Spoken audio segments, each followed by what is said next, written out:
la médiation de la SENCO, la confiance renouvelée par le chef de l'État afin de poursuivre la mission entre échec et espoir, on en parle, ça dépend du camp dans lequel on se trouve. Et puis, le calendrier électoral, c'est aussi un autre sujet d'actualité.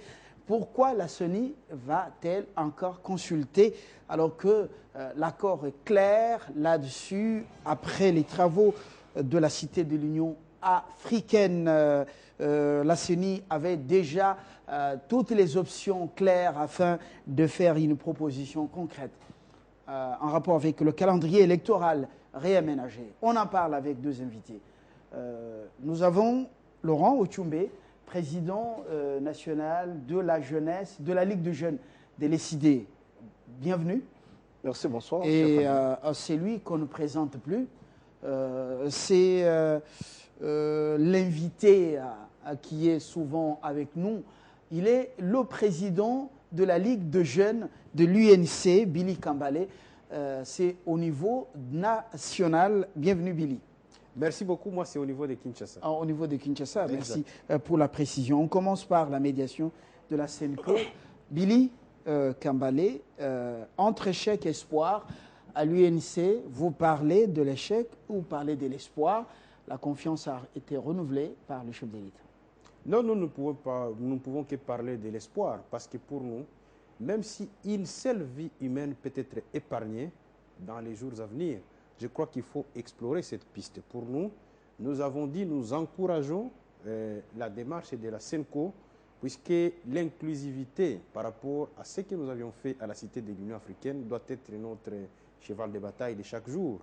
Mais la condition, effectivement, c'est là que j'attire l'attention de nos amis du Rassemblement. D'un côté, ils ne doivent pas chaque fois présenter un document, et de l'autre côté, il y a des voix discordantes par rapport au document qu'elles-mêmes présentent. On ne peut pas comprendre que M. Lutundula et le Dr Boissa présentent un document, soit disant que ça a été avalisé par le président Tshisekedi, et ça devient un outil de travail pour la SENCO, mais de l'autre côté, on voit Félix Tshisekedi qui refuse que le Conseil des sages n'a jamais envoyé un document pareil. Je crois que de ce côté-là, ils doivent d'abord harmoniser à leur niveau ce qu'ils entendent par Kabila reste, on donne le poste de Premier ministre au Rassemblement. Quand ils amènent ça comme proposition à la SENCO, il faut qu'ils s'assument jusqu'au bout. Puisqu'on a comme l'impression qu'on participe à un ping-pong entre eux-mêmes dans les rassemblements et entre eux et le peuple congolais. Le peuple congolais ne sait plus être fixé. Bon, le 19 décembre, nous sommes dans la rue ou bien nous sommes encore dans la démarche de la SENCO. Moi et nous, à l'Union pour la nation congolaise, nous appelons tout le monde à la retenue pour qu'ensemble nous puissions construire ce pays dans la paix et que les propositions qui sont faites doivent être des propositions constructives puisque la SENCO a relevé, entre guillemets, des points de divergence dont moi je ne trouve pas puisque nous avons déjà un large consensus quant à ça, notamment sur la séquence électorale. On est tous d'accord qu'on doit commencer sur le présidentiel.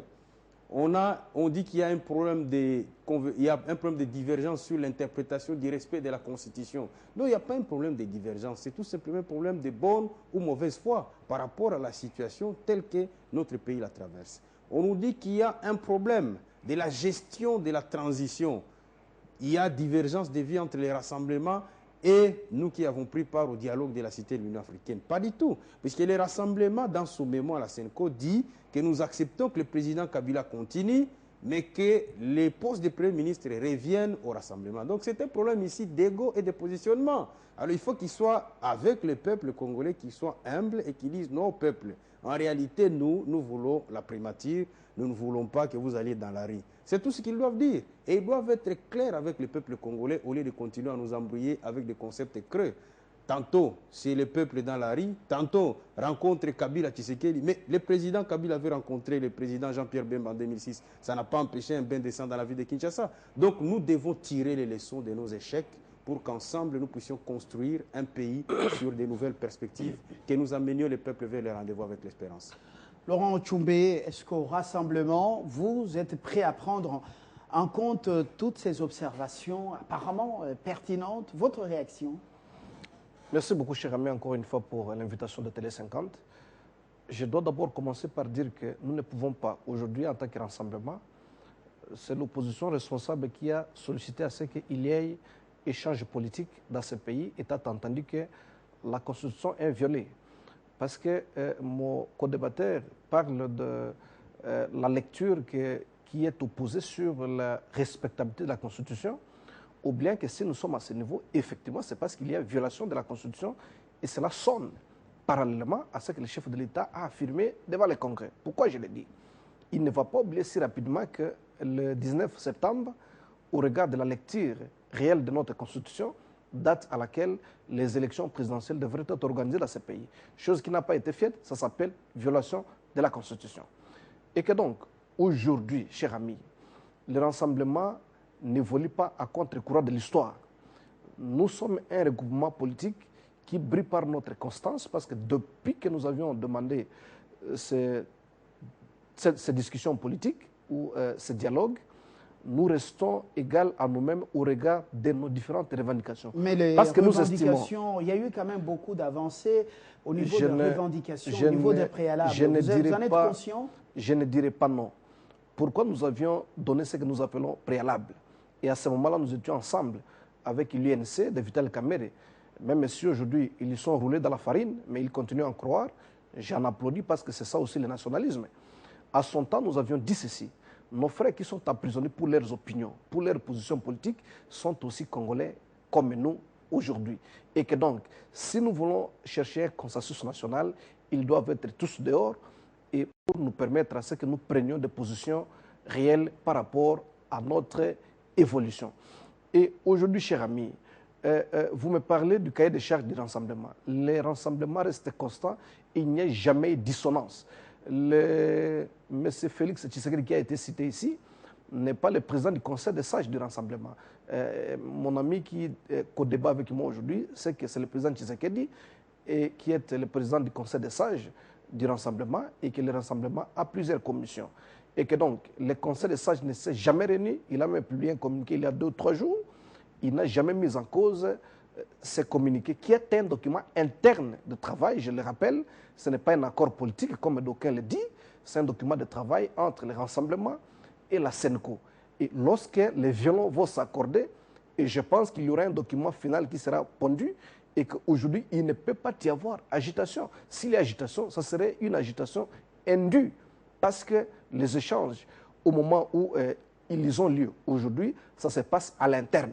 Il y a des documents de travail de la SENCO, il y a des documents de travail du rassemblement qui font des échanges épistolaires pour atteindre un objectif commun, c'est-à-dire atteindre la concordance de vues sur toutes les questions qui prônent. Alors, la question fondamentale sur la lecture... Au moment où nous sommes en train de passer en direct ce magazine, oui, on nous fait signe que les évêques catholiques sont alimentés après la rencontre avec le chef de l'État, donc le lundi. Pouvons-nous parler d'avancées notables dans cette démarche, les contradictions, au-delà des divergences justement entre les deux camps, les contradictions internes avec le discours actuel de Olenga Nkoy, vous en êtes conscient que le fossé risque d'être un peu inquiétant pour vous? Fabien, nous sommes un corps homogène, un corps compact. Quand on a un corps compact, on s'exprime par rapport aux organes attitrés. Olenga Nkoy n'est pas le porte-parole du rassemblement. Le porte-parole du rassemblement, c'est M. Bruno Tshibala qui vient d'être libéré de la prison de Makala il y a quelques jours, et que donc il n'y a pas de voix dissonance au niveau du rassemblement. S'il y a de l'indiscipline, et dans tout corps, il y a des indisciplines, c'est pourquoi on a fait les droits disciplinaires, c'est pourquoi on a fait les droits judiciaires pour corriger ceux qui délirent. Mais aujourd'hui, il faut parler effectivement des avancées notables. Et d'ailleurs, au lendemain du communiqué qui a été publié par le SENCO, vous aviez rapidement vu la réaction faite par le rassemblement qui dit que nous soutenons jusqu'à présent l'évolution. Malheureusement, parce qu'il faut déplorer, nous avions vu avec toute précipitation la majorité présidentielle qui vient d'être contredite très visiblement par le chef de l'État qui a publié un communiqué pour dire que non, nous prenons acte de l'échec. Or, la SENCO n'a pas dit qu'elle a échoué. Elle a tout simplement dit que dans ses contacts avec la majorité et l'opposition, il a pu enregistrer une querelle de points de vue communs et également une minorable point de divergence pour lesquels, pour gagner du temps par rapport à la date butoir, il va falloir à ce qu'il y ait des échanges directs entre les deux camps pour pouvoir solutionner les questions qui posent problème. Où est l'échec? Voilà là où nous notons tout de même qu'il y a une certaine mauvaise foi au sein de la majorité présidentielle, mais nous, les rassemblements, nous croyons jusqu'au bout, parce que le rassemblement n'a jamais voulu. S'il y a un gouvernement politique qui ne veut pas que le sang des Congolais coule dans ce pays, c'est le rassemblement. Nous n'avons jamais voulu, comme Billy Kambale dit, nous n'avons jamais voulu que le sang du Congolais coule. De guerre, donc il n'y aura rien le 19. Nous, s'il faut en tenir au rassemblement, nous n'avions jamais souhaité qu'il y ait le sang des Congolais qui coule à la date 19 décembre. Nous voulons que cette date se passe comme une date la plus paisiblement possible. Très bien. Et mais notre point de vue ne va pas l'emporter si l'autre camp n'accorde pas le violon avec nous. Ah voilà. Billy Kambale, vous sentez que vous avez la même vision. Et les anti-dialogues de la Cité de l'Union africaine et les pro-dialogues de la Cité de l'Union africaine, vous avez le même souci du Congo apparemment. Est-ce que c'est votre constat? Je voudrais dire d'abord, moi je ne suis pas ici pour la majorité. La preuve est que la majorité a refusé, a dit qu'elle constatait l'échec de la SENCO, mais nous avons fait notre réunion, nous avons dit, pas question, nous devons donner la chance à la SENCO, puisque si on peut préserver ne serait-ce qu'une seule vie humaine par des discussions entre acteurs politiques, nous préférons, parce que pour nous, il faut que le Congo gagne. Et ça a toujours été le point de vue de l'UNC.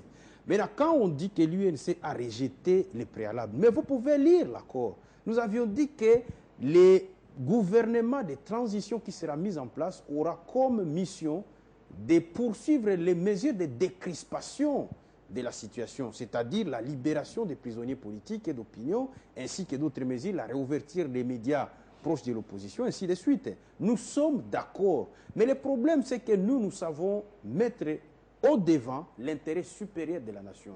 On ne peut pas conditionner l'avenir de notre pays parce que 2 ou 3 personnes, ou 10, 20, 50 sont en prison. Nous sommes d'accord qu'ils doivent être libérés et nous nous battons pour ça, puisque à aucun moment, à aucun jour, nous n'avons passé sans dire mot par rapport, nous sommes passés sans dire mot par rapport à cette situation déplorable. Je l'ai déploré encore la fois dernière. J'ai dit comment on peut libérer Bruno Tshibala alors qu'il a été arrêté dans les mêmes circonstances que Moïse Monidela, alors qu'il a été arrêté dans les mêmes circonstances. Il y a encore d'autres jeunes que je salue, leur courage. Mais c'est David Moukeba, qui est le vice-président de la Ligue des jeunes de l'UDPS. Il est aussi en prison. C'est injuste et nous n'acceptons pas ça. Mais nous disons, nous devons voir la vérité en face. Vous croyez vraiment que si l'opposition dirige le gouvernement, il y aura encore des prisonniers politiques? Alors là, ça sera notre responsabilité, à nous, l'opposition, en disant, nous avons réclamé diriger le gouvernement, mais nous sommes incapables de libérer nos propres compatriotes. Ça sera l'échec de l'opposition. Voilà pourquoi nous disons, vous et nous, nous devons avoir le courage de dire la vérité au peuple congolais. Puisque aujourd'hui, il y a une sorte d'hypocrisie généralisée entre vous et le peuple. Je vous dis, vous avez déposé un document dans lequel vous reconnaissez que le président Kabila doit aller au-delà du 19 décembre. Mais j'ai suivi Marc Kabounda de l'IDPS. Mais c'est des discours incendiaires pour dire, pourrait pas question, le président Kabila doit partir. Même dans les dialogues, il doit toujours partir le 19 décembre. Mais quelle dissonance entre lui, qui tient des discours incendiaires comme ça, et les documents que vous présentez à la SENCO. C'est ce que nous vous reprochons, mes frères. Une réaction rapide. Je vais rapidement réagir, mais je vais commencer par dire exactement ceci. En politique, on obtient ce qu'on fait quand on est en position de force. La majorité aujourd'hui est obligée de discuter avec l'opposition. Et c'est à ce moment-là que l'UNC a raté une occasion de pouvoir démontrer au peuple qu'elle est à côté effectivement du peuple, en obtenant la libération de tous les prisonniers politiques. Qui vous dit que lorsque vous serez au gouvernement, bien qu'on vous a roulé avec la primature qui a été enchantée par vous tous, aujourd'hui, qui vous dit que vous aurez la gestion du ministère de la Justice? Parce qu'il y a des décisions politiques, il y a des décisions qui se prennent à ce niveau du gouvernement, pas par rapport à la primature, mais par rapport au ministère sectoriel. Là, j'en passe. Effectivement, il y a des amis qui ont été arrêtés. D'ailleurs, quand nous étions dans une réunion des présidents de Ligue des jeunes de différents partis politiques du rassemblement, je salue ici Nono, je salue David Moukeba, que nous sollicitons d'ailleurs les libérations immédiates parce qu'il n'y a pas une raison qu'on puisse les arrêter, étant entendu que nous ne faisions que le travail pour le peuple. Et que je dis ceci, cher ami, il n'y a jamais eu de dissonance sur le point de vue du rassemblement et du peuple. Tenez, le 19 décembre, effectivement, qu'il y ait négociation ou non, les mandats du chef de l'État parfait. Mais nous voulons ceci, trouver un accord politique pour voir comment gérer cette période de transition-là. Mais si après l'accord politique, il est décidé par toutes les parties prenantes que Joseph Kabila dirige la transition, où est-ce que vous trouvez la faute? Mais s'il est décidé que ce n'est pas Joseph Kabila qui dirige la transition, ça dépend des acteurs qui feront partie de ces discussions. Et voilà. Je vous ai rappelé ici que le document dont vous faites allusion, ce n'est pas un compromis politique. C'est un document de travail interne qui font partie des échanges épistolaires entre le rassemblement et la SENCO. Et que donc, ce document aujourd'hui ne peut pas vous servir comme une cheville pour dire qu'il y a dissonance sous le point de vue du rassemblement. Et Kabunda Kabundi, quand il a pris la parole, c'est que vous ne voulez pas dire au peuple. Il a parlé en tant que secrétaire général de l'IDPS. Très bien. Parce que chaque parti politique garde sa personnalité juridique et est libre de donner sa voix sur toutes les questions politiques. Merci Laurent. On termine avec ce point. Cet autre sujet d'actualité. Je parlais de ce sujet d'actualité, calendrier électoral. Pourquoi consulter encore? Nanga a annoncé à la presse, techniquement, la CENI est prête. Est-ce que ça vaut encore la peine, avec les grandes options levées dans l'accord politique de la Cité de l'Union africaine, est-ce qu'il faudra encore consulter? Je voudrais répondre à votre question, mais il y a quand même quelque chose qui a été dit ici. On dit, l'UNC, vous avez été roulé parce que vous cherchez la primature. Non. Je vous ai toujours dit que vous aurez toujours des difficultés avec l'UNC tant que vous ne parlerez pas de principes. Nous avions dit que la primature revienne à l'opposition. Nous n'avions pas dit que la primature revienne au président Vital Kamerhe ou à l'UNC. Et nous soutenons Sami Badibanga. Comprenez ça comme ça, puisque nous, ce sont les principes qui nous guident. S'il a été décidé que ce soit Sami Badibanga, il est bel et bien de l'opposition, c'est le président du groupe parlementaire UDPC allié à l'Assemblée nationale. Il a tout notre soutien et nous l'accompagnons dans cette tâche et nous sommes prêts à l'accompagner jusqu'au bout et nous lui souhaitons bonne chance pour qu'il accomplisse. Donc, quand vous dites qu'il a été roulé, nous ne connaissons pas ce concept et ce sont des concepts que vous utilisez chez vous parce qu'effectivement pour vous, c'est un jeu. Nous, ce n'est pas un jeu, il s'agit d'un peuple qu'il faut sauver et qu'il faut diriger. Maintenant, parlons du calendrier électoral. Je crois que le président de la CENI n'a pas bien fait son travail. Ça, je dois lui dire la main sur le cœur. Nous avons déjà un cadre permanent de concertation entre la CENI et les partis politiques. Je crois que monsieur le président de la CENI doit avoir l'amabilité de considérer des cadres que lui-même a mis en place. Ça, c'est un des deux. La compétence de la CENI est purement technique. Nous avons déjà levé l'option que jusqu'en avril 2018, nous devons tenir les élections. C'est vrai, peut-être qu'il est inquiet par rapport aux positions des uns des autres qui disent qu'il faut qu'on tienne l'élection en 2017. Moi, j'avais dit que nous ne devons pas nous leurrer. Il est techniquement impossible de tenir l'élection en 2017 par le simple fait que l'enrôlement est prévu se clôturer au 31 juillet 2018. Si nous voulons organiser de bonnes élections, je ne crois pas qu'on peut terminer l'enrôlement en juillet et organiser l'élection en décembre. Nous risquons de nous retrouver dans la même situation que 2011 où les bulletins de vote étaient déployés 2 jours après l'élection. Donc consulter les parties prenantes avant la publication de ce calendrier n'est pas une démarche, c'est pas une bonne démarche pour l'UNC. Moi, je crois plutôt que la CENI devait s'assumer en publiant un calendrier électoral avec des dates assorties, des dates claires pour que nous soyons fixés sur les échéances. Parce que s'il vient encore consulter les politiciens, nous entrons encore dans une phase d'incompréhension et nous n'allons pas nous en sortir. Je crois que la CENI, la main sur laquelle doit s'assumer en tant qu'institution citoyenne,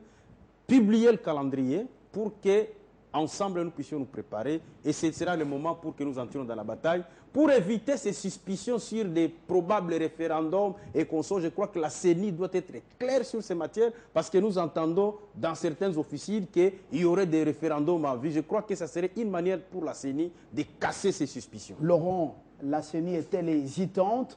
Est-ce que la démarche, comme l'UNC le dit, ne vaut pas la peine en ce moment, les options fondamentales étant levées et claires dans l'accord politique? Merci beaucoup Fabien.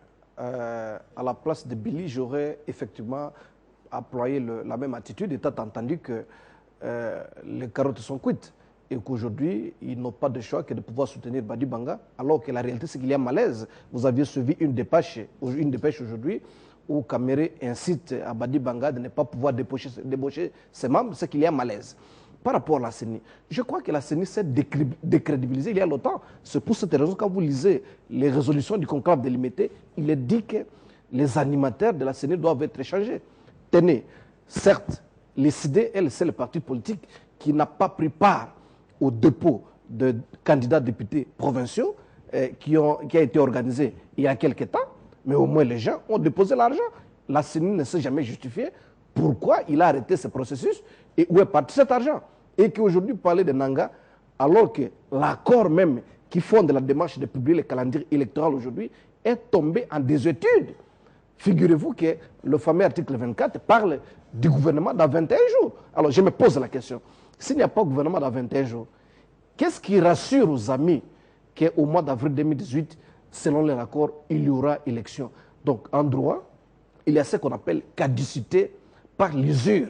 Donc le fameux accord même qui fonde que la CENI publie un calendrier électoral aujourd'hui est tombé par caducité, par usure, étant entendu que les délais même primaires n'ont pas pu être respectés. Parce que si aujourd'hui, dans 21 jours, on aurait eu un gouvernement tel que souhaité par les accords, alors je pourrais dire qu'en ce qui les concerne, bien que l'accord ne nous engage pas au niveau du rassemblement, ils peuvent respecter ce qu'ils se sont convenus. Or, les 21 jours sont largement dépassés, on n'a pas vu un gouvernement. Et je m'amuse d'avoir suivi un cas de la majorité présidentielle qui dit, est-ce que vous avez vu dans cet accord-là, il a été dit que dans 21 jours, au plus, on devait avoir un gouvernement. On ne doit pas jouer avec la sémantique des mots. Quand on parle sur les médias, les juristes sont là, les constitutionnalistes sont là, les spécialistes des accords politiques sont là, et c'est jouer avec le peuple que d'affirmer de telles choses. Aujourd'hui, la seule voie qui reste aux Congolais, c'est d'obtenir un dialogue véritablement inclusif pour éviter que le 19 décembre, la population revendique l'exécution de l'article 64 de la Constitution. Merci, Laurent Ochumbe. On y reviendra avec force détail justement dans nos prochaines prestations pour examiner la décision de la centrale électorale avec son président Corneille Nangaa. Merci Billy Kambale, président de la Ligue de jeunes de l'UNC au niveau de la ville de Kinshasa. J'ai donc cette fois-ci réussi à le préciser. Et Laurent Ochumbe, président national de la Ligue de jeunes de l'ESID, le parti que dirige Martin Fayoulou. Vous faites partie du rassemblement. Merci d'être venu. La patrie, vous vous battez tous pour elle. Et nous le comprenons, nous le sentons. Et voilà, vous aussi faites autant. Et bonsoir chez vous.